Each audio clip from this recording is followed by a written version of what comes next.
Pemirsa, Gedung Putih resmi merilis 20 poin proposal perdamaian untuk Gaza yang diajukan oleh Presiden Amerika Serikat Donald Trump. Perdana Menteri Israel Benjamin Netanyahu menyetujui proposal perdamaian yang diajukan oleh Trump. Lantas apakah proposal Trump dapat mewujudkan Palestina merdeka atau hanya sekedar retorika? Untuk mendialogkan hal ini telah hadir di Studio TV One analis Timur Tengah Irfan Maulana. Selamat pagi, Bung Irfan. Oke, Bang Irfan. Pertanyaan pertama adalah bagaimana pandangan Anda melihat proposal 20 poin yang disampaikan oleh Donald Trump sendiri? Apakah ini sebenarnya benar-benar ingin mewujudkan perdamaian atau hanya akal-akalan Trump saja nih? Pertama, menurut saya sebagai sebuah ide, sebuah langkah awal untuk menghentikan genosida dan segera tercapainya gencatan senjata dan pertukaran sandera dan tawanan, ini sebuah langkah awal yang baik.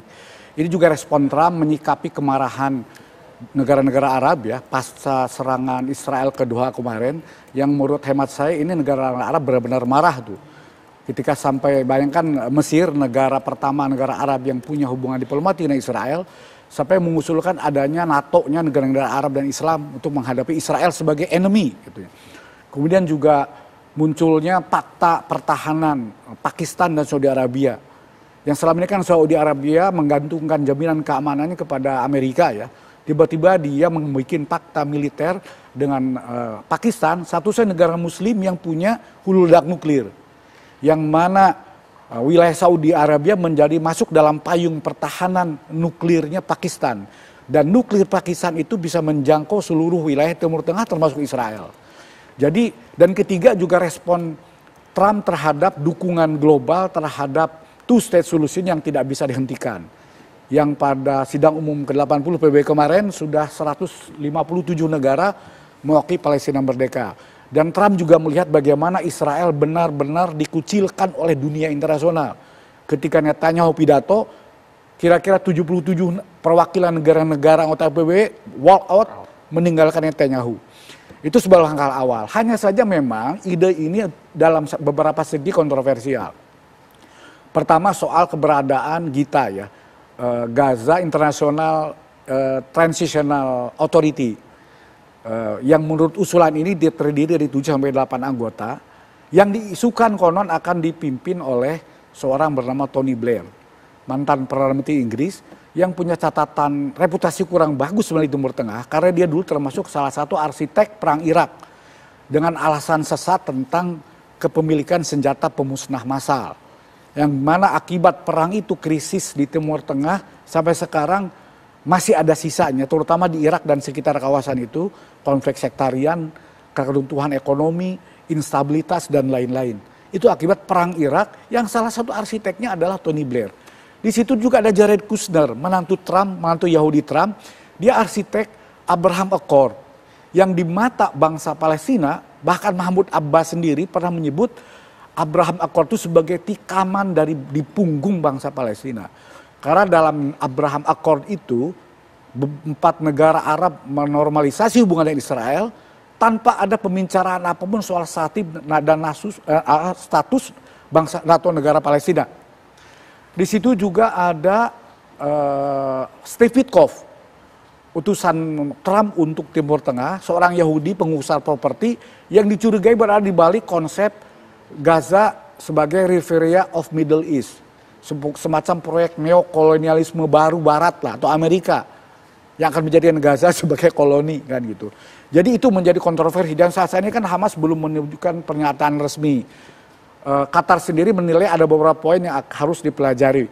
Tapi hemat saya setidaknya ini langkah awal untuk menghentikan genosida dan langkah awal Israel untuk menarik pasukannya dari wilayah Gaza yang diduduki. Kemudian rekonstruksi segera dimulai dan kemudian Gaza kembali menyatu bersama induknya tepi barat dan menjadi satu negara berdaulat tepi barat Gaza dengan ibu kota Yerusalem Timur dalam konsep two-state solution yang diakui dunia.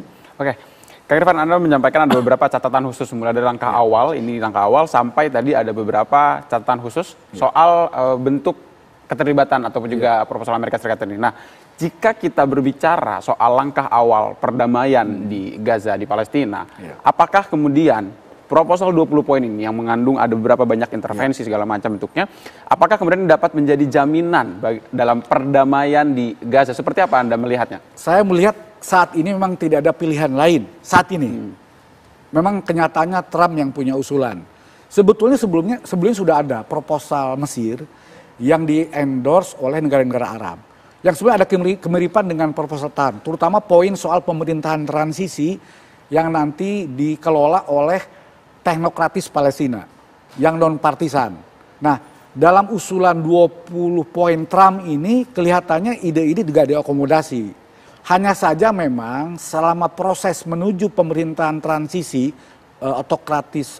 teknokratis Palestina itu dipimpin oleh GITA ini nih, Gaza International Transitional Authority, yang di situ akan dipimpin oleh Tony Blair. Hanya akan diwakili oleh setidaknya satu orang representasi Palestina dan satu orang yang mewakili kelompok Muslim yang terkemuka. Itu artinya pemerintahan GITA ini akan diisi oleh kelompok kalangan dari berbagai kalangan. Hanya segelintir atau sebagian saja yang mewakili unsur Palestina. Itu memang yang menjadi kontroversi. Tapi memang ini proposal ini yang saat ini ada di depan meja, di atas meja, yang harus segera dipilih iya atau tidak. Karena kalau jika ini ditolak, artinya tidak ada lagi kekuatan penekan untuk menghentikan Israel, menghentikan tindakan brutalnya di Gaza. Artinya Bung Irfan, Anda mengatakan bahwa ini kemudian yang perlu dilanjutkan atau perlu ditindaklanjuti adalah bagaimana kemudian langkah awal ini dipastikan untuk dapat mewujudkan perdamaian. Nah, yang menjadi pertanyaan saya adalah ada poin 9, di mana poin 9 ini menyampaikan atau juga berpesan untuk membentuk pemerintahan sementara yang ada diawasi oleh Amerika Serikat yang Anda sampaikan juga tadi. Nah, sebetulnya laporannya ke Dewan Keamanan PBB, bukan ke Amerika Serikat. Baik, nah apakah kemudian dengan pembentukan yang kemudian diawasi juga oleh Amerika Serikat dalam hal ini, apakah ini menunjukkan ada intervensi dari Amerika Serikat?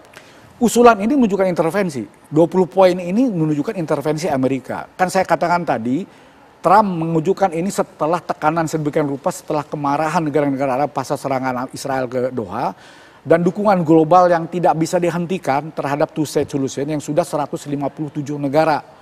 Tinggal 10 negara saja sebetulnya yang benar-benar masih menolak, karena yang lainnya juga akan menerima dengan syarat. Jadi intinya ini sudah aspirasi keinginan besar internasional. Jadi sebetulnya memang ini konsep yang ada di atas meja.